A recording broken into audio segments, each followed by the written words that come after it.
زیادہ وہ خطوط میں لے کر کے آیا ہوں، اور دیکھو یہ کوفیوں نے جو ہے میرے پاس خط لکھا تھا اور یہی کہا تھا، اے امام علی مقام، اگر آپ کوفہ نہیں آئیں گے تو میں اگر بددین ہو گیا تو میں کون سا جواب دوں گا؟ کل بروز قیامت حشر کے میدان میں سرکار سے یہی کہوں گا کہ میں نے بلایا تھا امام علی مقام کو، مگر امام علی مقام نہیں آئے ہیں، اس لیے جو ہے امام علی مقام آپ اعلان فرماتے ہیں، اتنے میں کوئی ریاہی ہے، آپ کے پیر میں تھر تھر رہا، کباہٹ کی آواز آنے لگی، لوگوں نے یہی کہا تھا، اے ابن ریاہی آخر تجھے کیا ہو گیا ہے؟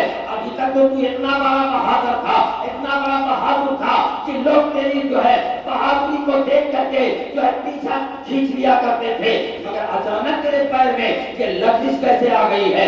اچانک تیرا پیر کام کیوں رہا ہے؟ وہ ابن ریاہی نے یہی کہا تھا، میں جو ہے ایک ایسے پل پر کھڑا ہوں، ایک طرف جنت دکھائی دے رہی ہے اور ایک طرف دوزخ دکھائی دے رہا ہے، آخر میں سوچ رہا ہوں جاؤں تو کدھر جاؤں؟ مگر وہ ابن ریاہی کے دل نے فیصلہ کیا کہ جہنم میں نہیں جانا ہے بلکہ جنت کا پروانہ حاصل کرنا ہے۔